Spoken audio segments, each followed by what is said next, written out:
اليوم بنغوص سوا في واحدة من أعقد وأشهر القضايا اللي حيرت المحققين لعقود طويلة. قضية قاتل متسلسل ما انكشفت هويته إلى اليوم. قاتل استخدم ذكائه وحيلته عشان يظل بعيد عن العدالة، تارك وراءه سلسلة من الجرائم ورسائل مشفرة أربكت الجميع. إنه السفاح زودياك. في أواخر الستينيات وأوائل السبعينيات بدأت جرائم القتل الغامضة تهز ولاية كاليفورنيا، حيث كان السفاح يستهدف ضحاياه بطرق مرعبة، وبعدها يرسل رسائل مشفرة للصحف متحديا الشرطة والجمهور عشان يحلون شفراته، وكأنه كان مستمتع بلعبته الدموية. بعض الناس يعتقدون إنه مجرد مختل يبحث عن الشهرة، لكن في ناس تانية تشوفون إنه كان قاتل عبقري متلاعب وخطير قدر يظل في الظل رغم كل المحاولات للقبض عليه. ورغم الجهود الكبيرة اللي بذلتها الشرطة والتحقيقات اللي استمرت لعقود، لا تزال هوية زودياك مجهولة. فهل كان شخص واحد فقط؟ أو يمكن في أكثر من قاتل؟ وليش توقفت جرائمه فجأة؟ وهل ممكن يكون بيننا اليوم شخص يعرف الحقيقة؟ في هذا الفيديو بنعرض تفاصيل الجرائم، الرسائل المشفرة والمشتبه فيهم اللي كانوا قريبين يكشفون هويته، وهنحاول سوا نفك شفرة هذا اللغز اللي حير المحققين لأكثر من نصف قرن. اجلسوا زين وخلوا أعينكم مفتوحة، يمكن الحل أقرب مما نتصور. في ليلة 4 يوليو عام 1969، وكان الألعاب النارية تضيء سماء كاليفورنيا احتفالا بعيد الاستقلال، جلس الشابان دارلين فيرين ومايكل ماجيو في سيارتهم داخل موقف سيارات منعزل في بلدة فاليدجو. كان المكان مظلم وهادئ بعيد عن صخب المدينة، وما كان فيه غير ضوء القمر الخافت ينعكس على سطح السيارة. بينما كانوا يتحدثون، لاحظ مايكل سيارة تقترب ببطء وتتوقف على بعد أمتار منهم. في البداية ظن إنه مجرد صدفة، لكن في شيء في طريقة توقف السيارة خلاه يحس بعدم الارتياح. ما كان فيه أي حركة داخل السيارة ولا أضواء مشتعلة، بس ظل داكن خلف الزجاج الأمامي. مرت كم دقيقة قبل ما ترجع السيارة للخلف وتغادر، مما خلاه يتنفس الصعداء. لكن قبل ما يقدر يطمن نفسه رجعت السيارة مرة ثانية، هالمرة توقفت وراهم مباشرة، مما قطع عليهم أي فرصة للهروب. طلع رجل مجهول من السيارة لابس ملابس داكنة ويحمل مصباح يدوي، مشى نحو نافذة السائق ووجه الضوء مباشرة في عيون مايكل، مما خلاه ما يشوف ملامح الرجل. قبل ما يقدرون يسألون أي شيء رفع الرجل المسدس وأطلق النار بلا رحمة. أصيب مايكل بعدة رصاصات لكنه ما فقد وعيه، بينما دارلين سقطت غارقة في دمائها.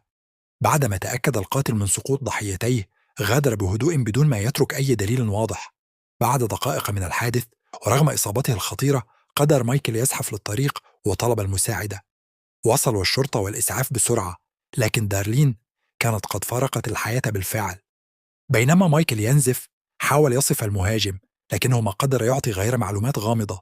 رجل أبيض في أواخر العشرينات أو الثلاثينات، متوسط الطول وملامح غير مميزة.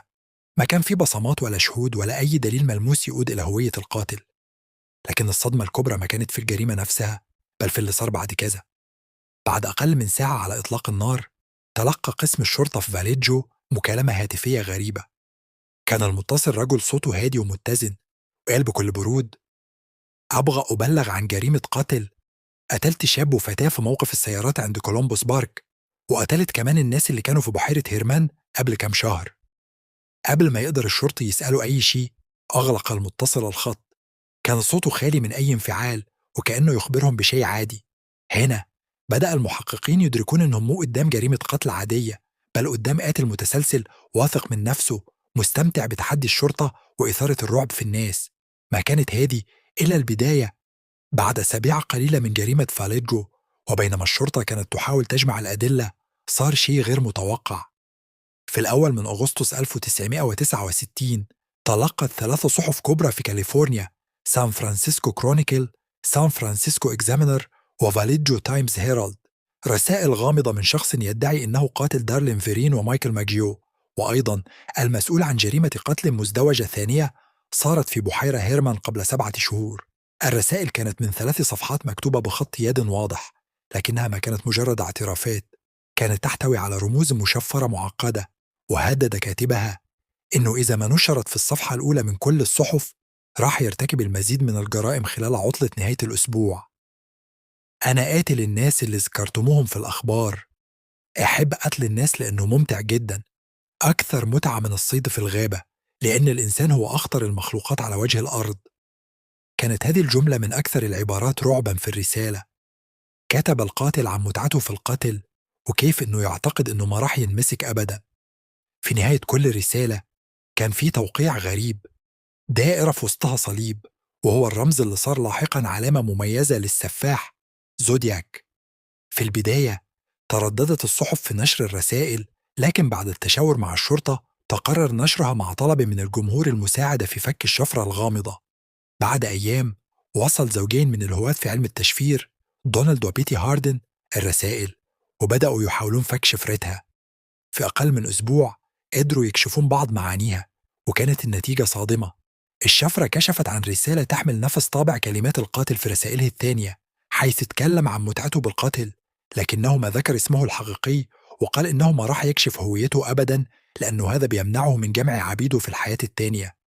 كان هذا الاكتشاف بمثابة صدمة للجميع، فالقضية ما كانت مجرد سلسلة جرائم قتل، بل بدت وكأنها لعبة قاتلة لشخص مستمتع بتحدي الشرطة والجمهور. لكن رغم نجاح الزوجين في فك أول شفرة، ما كان هذا إلا جزء صغير من لغز أكبر وأكثر تعقيدًا. بينما كانت الشرطة تحاول التعمق أكثر في تحليل الرسائل، ما كان عندهم أي فكرة إن القاتل ما انتهى، وإن في المزيد من الجرائم اللي بتخلي اسم زودياك واحد من أكثر الأسماء رعبًا في تاريخ أمريكا. في ليلة 27 من سبتمبر عام 1969، بينما كانت الشرطة تحاول فك ألغاز رسائل السفاح زودياك، كان القاتل يخطط لجريمته الجاية، وهذه المرة بأسلوب مختلف تماماً. على ضفاف بحيرة بريسا في كاليفورنيا، كان الشابان براين هارتنيل وسيسيليا شيبرد مستمتعين بنزهة هادئة تحت أشعة الشمس. اختاروا مكان معزول بجانب المياه، بعيد عن الزحمة، علشان يقضون وقت ممتع مع بعض. ما كانوا يدرون إن في عيون تراقبهم من بين الأشجار، وإن لحظاتهم الأخيرة من الأمان كانت على وشك الانتهاء. بينما كانوا مستلقين على بطانية فوق العشب، ظهر فجأة رجل لابس زي غريب بالكامل، ثوب أسود طويل يغطي جسمه كامل، مع قلنسوة تخفي راسه، ونظارات داكنة تحجب ملامحه تماما. أكثر شيء يثير الرعب هو الرمز الأبيض الكبير على صدره، دائرة فيها صليب، وهو رمز زودياك الشهير. اقترب الرجل منهم ببطء، ماسك مسدس وحبال. بصوت هادي لكنه حازم قال لهم إنه مجرم هارب من السجن في مونتانا، وأنه يحتاج يسرق سيارتهم ويروح للمكسيك. ما كان عندهم خيار غير الامتثال، خاصة مع المسدس الموجه لهم. أمرهم يستلقون على بطونهم، وبعدها بدأ يربط أيديهم وأرجلهم باستخدام حبال سميكة. كان كل شيء كأنه سرقة عادية لحد ما، لكن فجأة ومن دون أي إنذار طلع سكين طويل ذا نصل لامع، وبدأ يطعن سيسيليا بلا رحمة. طعنها 6 مرات على الأقل. بعدها انتقل لبراين اللي حاول يقاوم، لكنه كان مقيد، فتعرض لعدة طعنات في ظهره. بعد كام دقيقة تركهم ينزفون وسط العشب، وسار بهدوء نحو سيارة براين، حيث كتب توقيعه الدموي على بابها باستخدام قلم أسود: فاليدجو 12 20 86 7 4 96 سبتمبر 27 36 بحديقة بيريسا بواسطة زودياك. هذه كانت طريقة القاتل للاعتراف بجرائمه السابقة وتحديدا تواريخها، وكأنه يتحدى الشرطة بشكل مباشر. بعد ما انتهى من جريمته مشى بهدوء لسيارته وغادر، وكأن شي ما صار. ما كان مستعجل وما ترك أي بصمات واضحة، بس كان في ضحيتين ينزفون وحروف محفورة في ذهن الشرطة للأبد. لكن هالمرة زودياك ما كان يدري إن واحدة من ضحاياه بتنجو.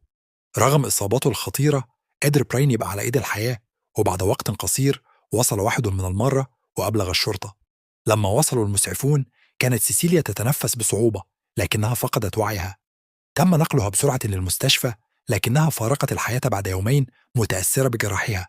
بينما نجا براين بأعجوبة وصار واحد من الشهود القلائل اللي شافوا زودياك عن قرب. وفي الوقت اللي كانت الشرطة لسه تحقق في تفاصيل جريمة البحيرة، كان زودياك يخطط لضربته الجاية اللي كانت من أجرأ جرائمه على الإطلاق. بعد أسبوعين فقط من جريمة بحيرة بيريسا، كان السفاح زودياك على وشك تنفيذ واحدة من أكثر هجماته جرأة. جريمة ما كانت مجرد اعتداء عشوائي، بل كانت تحدي مباشر للشرطة، وكأنه مستمتع بلعب لعبة قاتلة معهم. في ليلة 11 من أكتوبر عام 1969، في قلب سان فرانسيسكو ركب رجل مجهول سيارة أجرة يقودها السائق بول ستاين في منطقة هادية اسمها بريسيديو هايتس. طلب من السائق يوديه لشارع قريب. الطلب ما كان غريب والطريق ما كان بعيد، فما شك بول في أي شيء. لكن مع اقترابهم من وجهتهم صار شيء ما كان بالحسبان. بهدوء ودون أي إنذار أخرج الراكب مسدس عيار 9 ملم وأطلق رصاصة واحدة مباشرة في رأس بول ستاين. ما كان هذا قتل عشوائي، بل كان مدروس بعناية. بعد ما نفذ الجريمة ما هرب القاتل زي ما كان متوقع، بل سوى شيء غريب. طلع سكين وقطع جزء من قميص السائق الملطخ بالدماء، وبعدها مسح بصماته من داخل السيارة وكأنه يعرف بالضبط كيف يضلل الشرطة.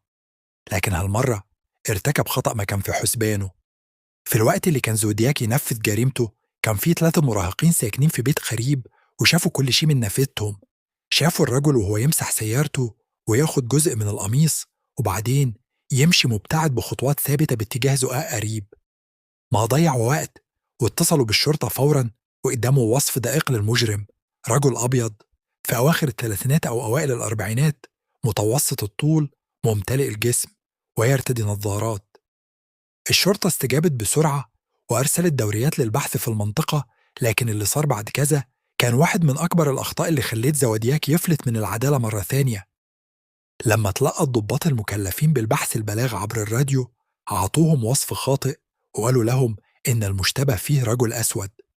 ونتيجة لهذا الخطأ مرت دورية الشرطة بجانب القاتل وهو يمشي في الشارع، لكنهم ما لاحظوه لأنهم كانوا يدورون على شخص مختلف تماما.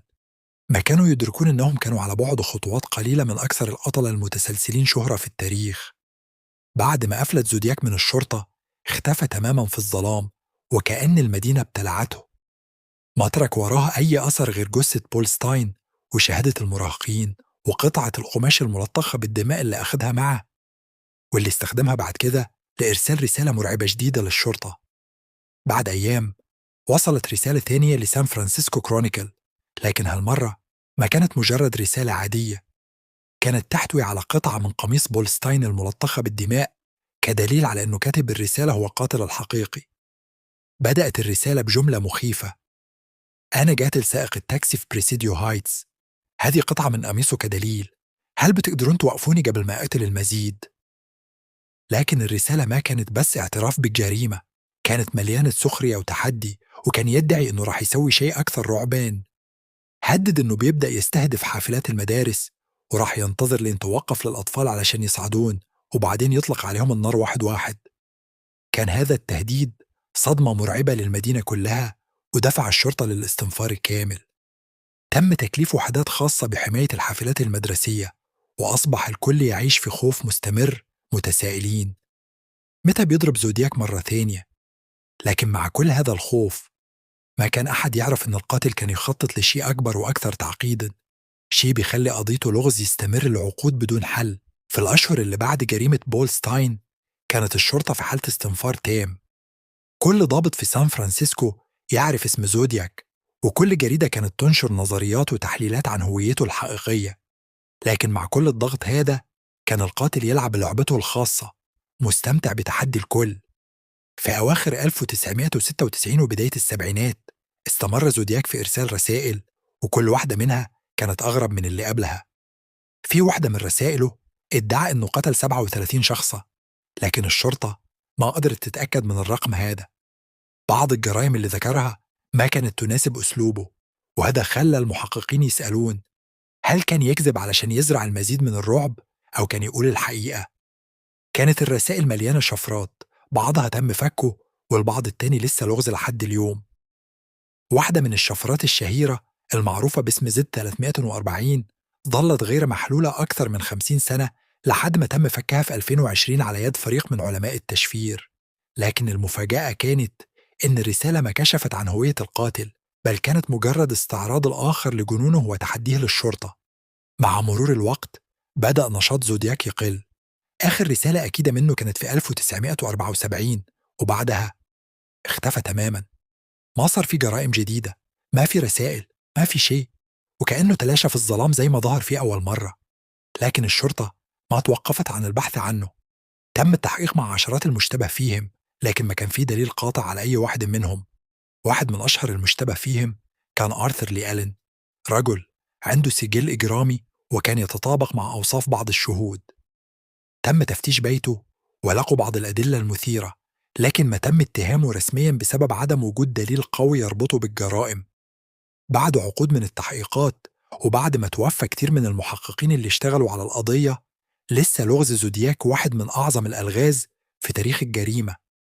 هل كان مجرد قاتل متسلسل وقف عن القتل، أو إنه مات أو تم القبض عليه في جريمة تانية بدون ما تكشف هويته الحقيقية، أو في سر ما اكتشفوه لحد الحين؟